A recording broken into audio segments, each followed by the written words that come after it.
새롭고 참신하게.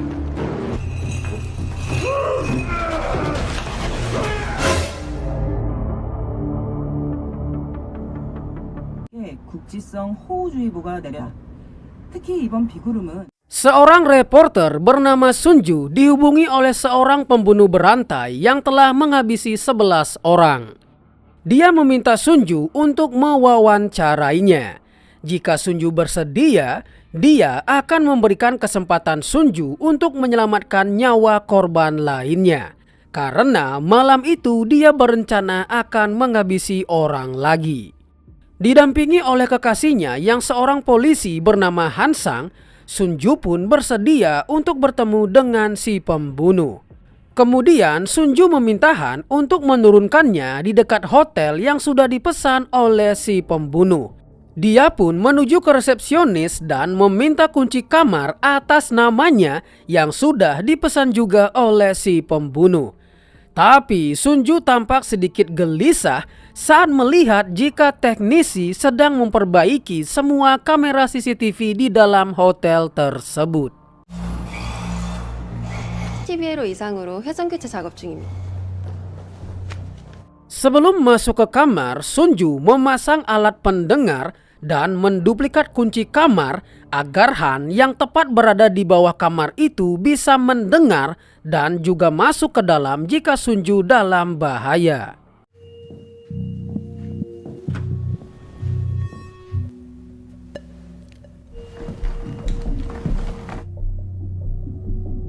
Setelah berada di kamar, Sunju juga memasang kamera tersembunyi agar Han bisa melihat kondisi di dalam kamar. Setelah semuanya siap, tidak lama kemudian si pembunuh pun akhirnya datang. Sunju pun langsung mempersilahkannya masuk.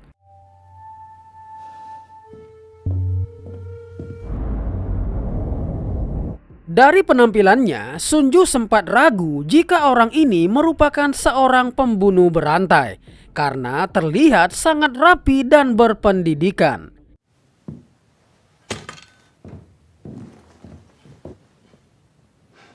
Sunju yang masih terlihat sangat percaya diri langsung meminta si pembunuh untuk membuktikan dirinya adalah seorang pembunuh berantai.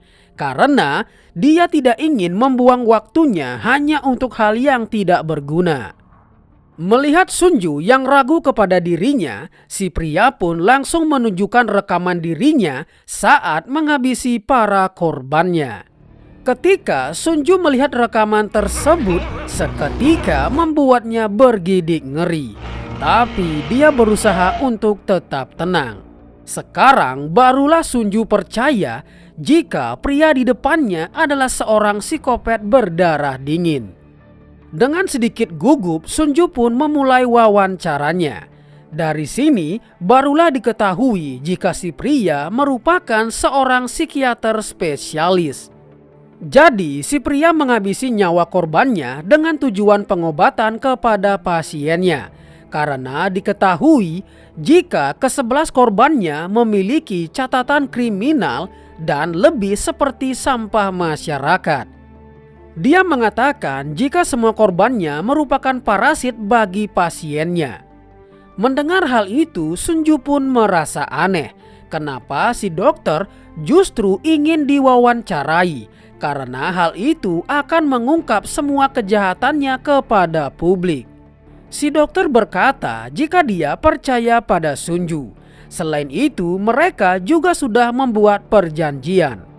Jika Sunju mau melakukan wawancara ini, maka si dokter akan memberitahu lokasi dan nama si korban yang akan dia habisi malam ini. Tapi saat Sunju menanyakan semua itu, si dokter malah tidak mau memberitahunya. Karena merasa telah dibohongi, Sunju pun menyudahi wawancara dan ingin keluar dari kamar hotel. Tapi sebelum dia sempat keluar, si dokter berkata jika Sunju keluar, maka orang itu akan langsung tewas. Meskipun agak ragu, tapi akhirnya Sunju terpaksa melanjutkan wawancaranya agar dia bisa menyelamatkan orang tersebut.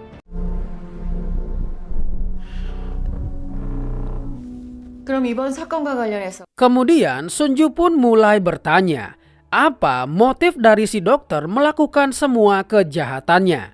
Dari sini si dokter kemudian bercerita, jika ada seorang wanita biasa yang selalu hidup dengan baik. Dia kemudian menikahi seorang pria dan mengandung anak mereka. Tapi suatu ketika ada seorang sampah masyarakat yang tega memperkaosnya. Pada saat melahirkan, akibat trauma yang dia derita, si wanita mengalami delusi parah dan selalu melihat bayangan si pria pada bayinya. Padahal bayi itu murni anaknya dengan suaminya.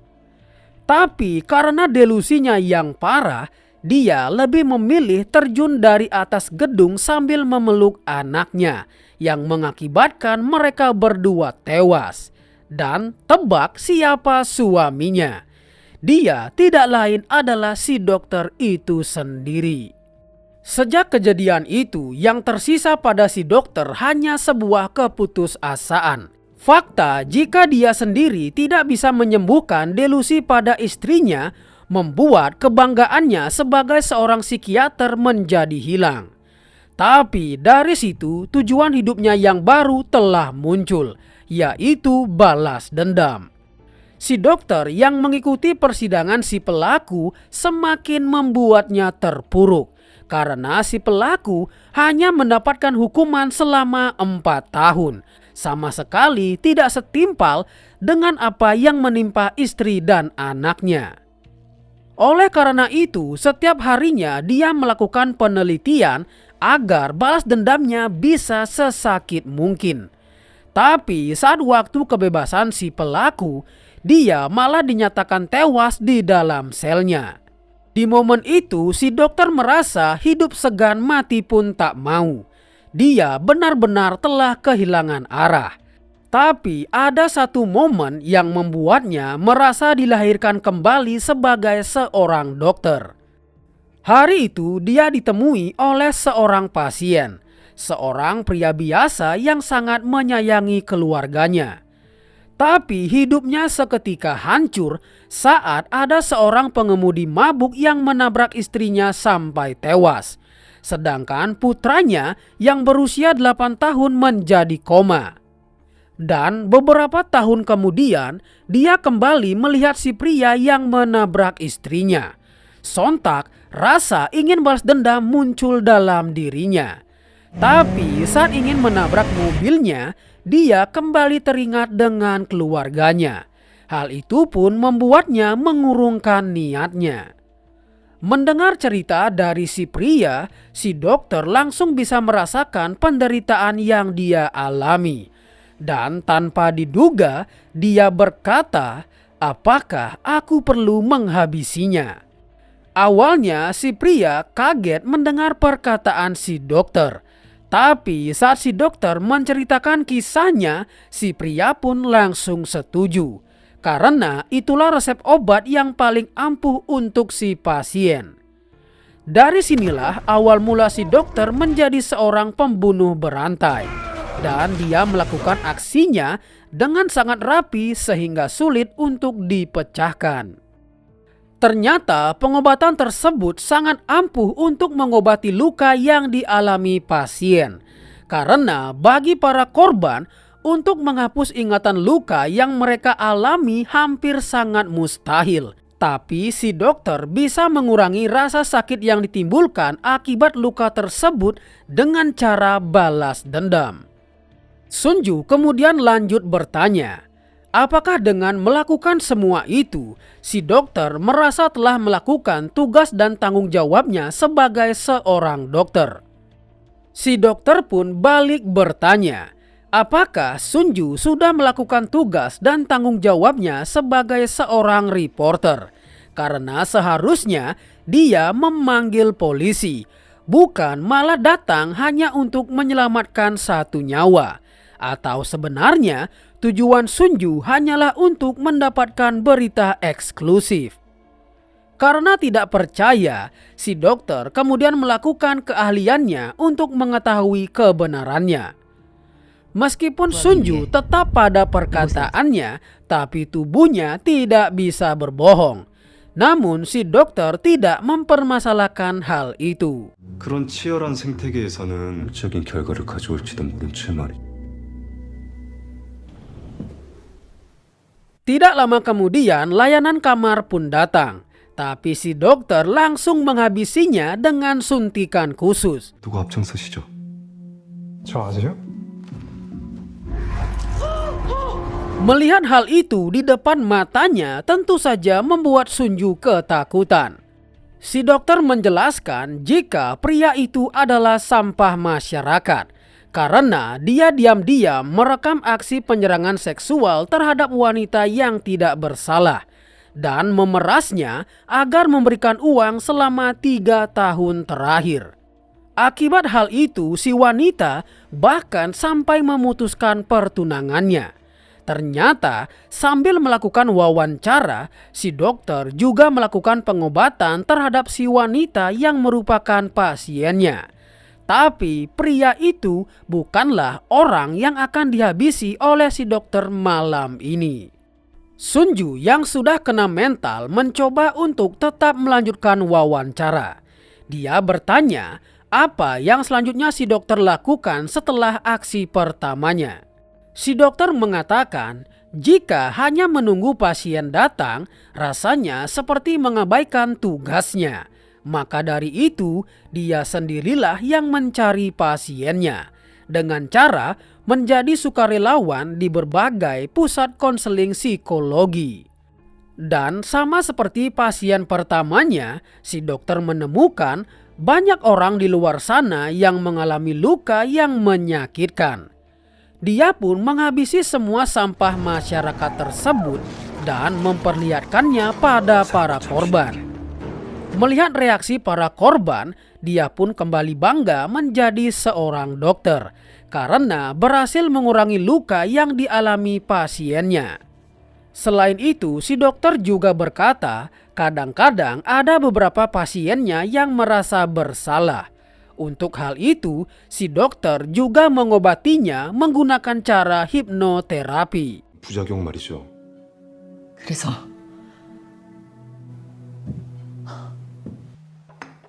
이렇게 의식이나 Sementara itu, Han meminta Sunju untuk tetap melanjutkan wawancara. Sedangkan dia akan berusaha masuk ke kamar untuk menangkap si dokter. Tapi saat akan masuk menggunakan kunci duplikatnya, kuncinya malah tidak bisa digunakan. Sungguh apes. Si dokter kemudian berkata jika dia juga memiliki pasien seorang murid yang sangat pandai bermain biola. Meskipun dia miskin tapi bakatnya sangat luar biasa. Namun di sekolah ada orang yang iri dengan bakatnya. Jadi dia menyiksa anak itu selama setahun. Di sini Sunju mengatakan jika dia juga memiliki seorang putri yang bernama Yeri. Si dokter kemudian bertanya jika seandainya anak korban itu adalah anaknya Sunju, apa yang akan Sunju lakukan pada si pelaku? Dengan jujur Sunju mengatakan jika dia juga ingin menghabisi orang yang telah menghancurkan mimpi anaknya. Mendengar itu tanpa diduga si dokter ternyata benar-benar akan menghabisi si pelaku dengan cara hipnotis yang sudah dia lakukan sebelumnya. Tentu saja Sunju seketika panik mendengar perkataan si dokter. Si dokter mengatakan hanya dengan mengirim pesan kepada si pelaku, berkat sugesti yang telah dia tanamkan, si pelaku yang sekarang berada di atap sekolahnya pasti akan langsung melompat. Memang terdengar agak kejam karena dia masih remaja. Tapi si dokter menjelaskan kejahatan apa yang telah dia lakukan pada si korban. Karena rasa irinya, dia dengan sengaja memotong jari-jarinya menggunakan pisau cukur agar si korban tidak lagi bisa bermain biola seumur hidupnya. Ini lebih ke psikopat sejak dini. Sunju yang mendengar pisau cukur langsung mengira jika si pelaku adalah putrinya sendiri. karena sebelum pergi dia menemukan pisau cukur di dalam tas sekolahnya. Dia pun menjadi sangat panik ketika si dokter ingin mengirim pesan. Tapi si dokter langsung menenangkan Sunju karena si pelaku merupakan seorang murid pria. 기자님, Sunju yang masih dalam kondisi campur aduk langsung dimanfaatkan oleh si dokter untuk menghipnotisnya agar dia mau jujur tentang putrinya. Dari perkataannya, Sunju merasa jika putrinya sepertinya sedang menyembunyikan sesuatu. Hal itu dia rasakan 6 bulan yang lalu karena sebelumnya mantan suaminya mengajukan gugatan hak asuh anak. Dan sepertinya Yeri lebih ingin bersama ayahnya. Dia juga mengatakan betapa menderitanya dirinya karena penghinaan yang dia alami di perusahaannya sekarang. Saat si dokter bertanya apakah Sunju membenci putrinya, seketika Sunju berhasil lepas dari pengaruh hipnotis si dokter. 그것보다 기자님께서 하고 들었어? Hansang yang melihat jika si dokter bukanlah orang sembarangan meminta Sunju melumpuhkannya menggunakan setruman listrik berbentuk pulpen di depannya agar dia bisa keluar dari sana. Sunju kemudian berpura-pura ingin menyudahi wawancara jika si dokter tidak memberitahu lokasi korbannya. Karena Sunju memaksa, si dokter pun mengatakan daripada memberitahu Sunju, lebih baik dia memberitahu polisi. Kebetulan dia sudah membuat janji dengan detektif yang ada di bawah mereka. Dengan santai dia pun menelpon si detektif. Sedangkan Han yang mendengar perkataan itu ingin keluar dan menolong Sunju. Tapi tiba-tiba pintunya tidak bisa dibuka. Secara bersamaan, telepon di kamarnya juga berbunyi. Ketika diangkat, tidak ada suara apapun.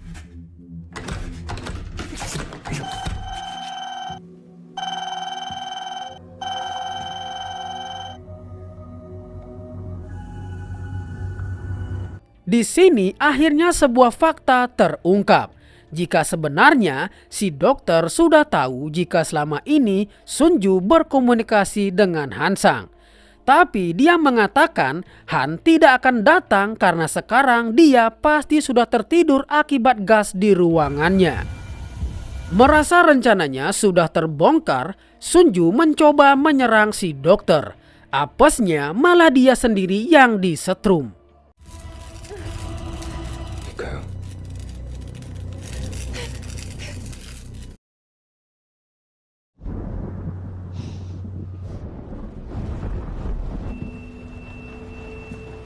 Setelah sadar dari pingsannya, Sunju meminta maaf atas kesalahannya. Tapi si dokter tidak mempermasalahkan hal itu karena dia juga berbohong soal wawancara ini. Wawancara ini sebenarnya bukan untuk dirinya, melainkan untuk Sunju itu sendiri. Sambil bertanya apakah ada sesuatu yang membuat hati nurani Sunju tidak tenang, si dokter juga memperlihatkan si Han yang sudah terikat. Dia memberitahu Han untuk tetap diam jika ingin Sunju selamat. Karena sudah terpojok, Sunju pun menceritakan kisahnya. Jadi sekitar 1 tahun yang lalu, dia didatangi oleh seorang pria perwakilan dari anak perusahaan Ilsin Group.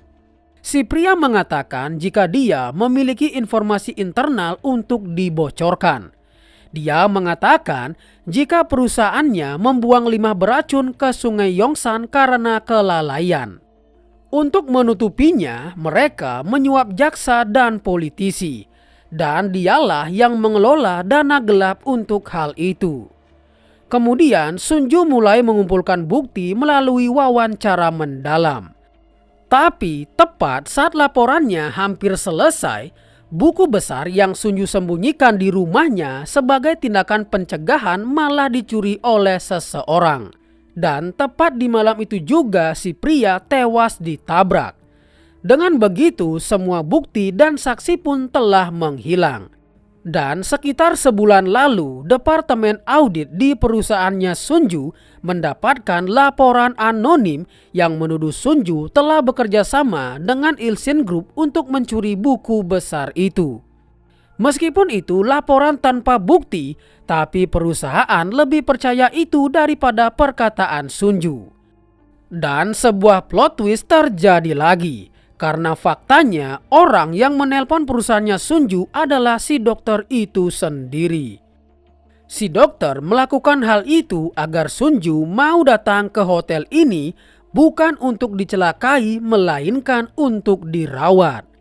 Sebelum memulai perawatannya, si dokter menunjukkan video Hansang yang terus berusaha melepaskan dirinya. Padahal jika dia benar-benar mencintai Sunju, harusnya dia tetap diam jika tidak ingin Sunju dalam bahaya.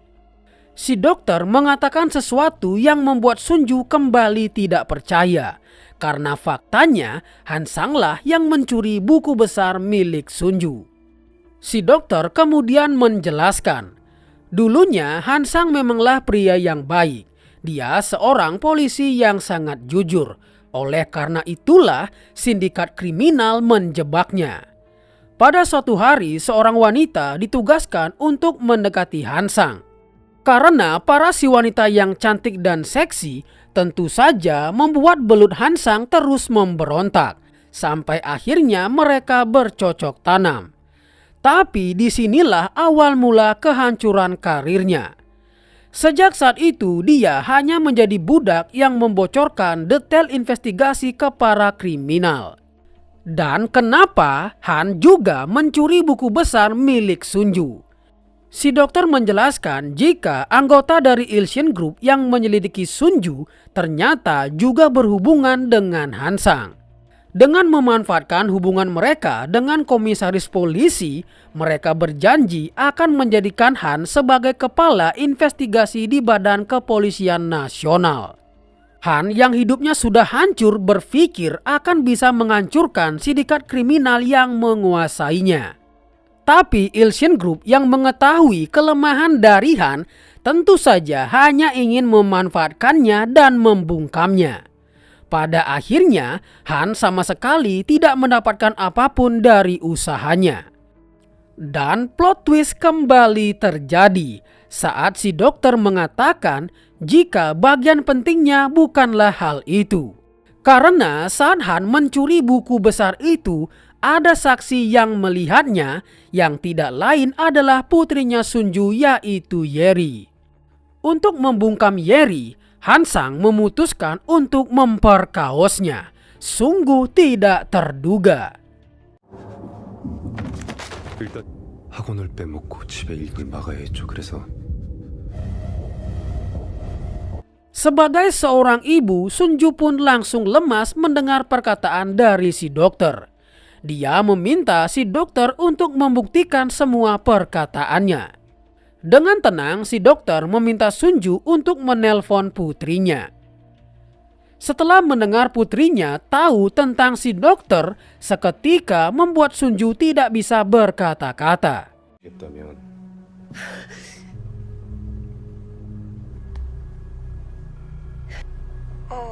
엄마 있어? 같이 있어? Alasan kenapa si dokter bisa mengetahui semua itu karena ternyata Yeri adalah pasiennya.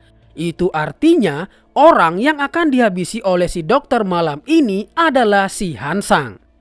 Dia hanya tinggal menunggu keputusan dari Sunju karena Yerin sudah membuat keputusannya. Sunju mengatakan jika dia ingin menanyakan hal itu secara langsung pada Hansang.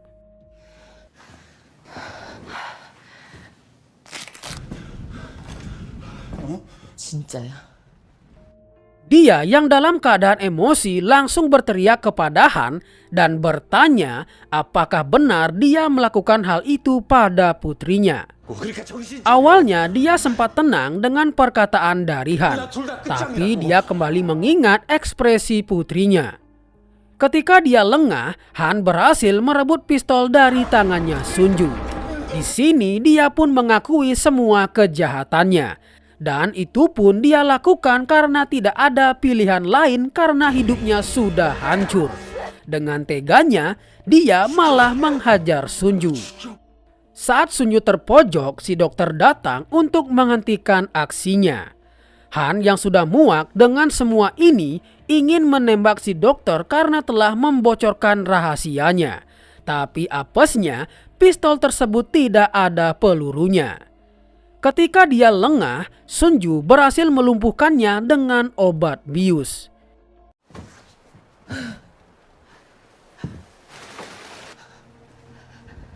지난 것뿐이니까.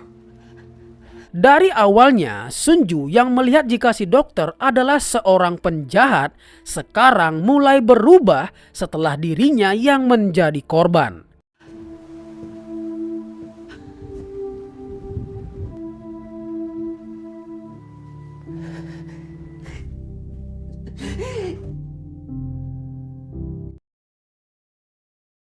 Dan untuk Sihan, akhirnya dia jadi dihabisi oleh si dokter. Pertama, si dokter mulai dengan memotong belutnya.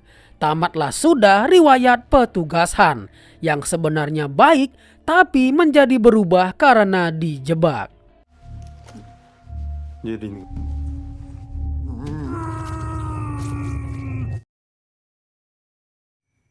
이제 종이 울리면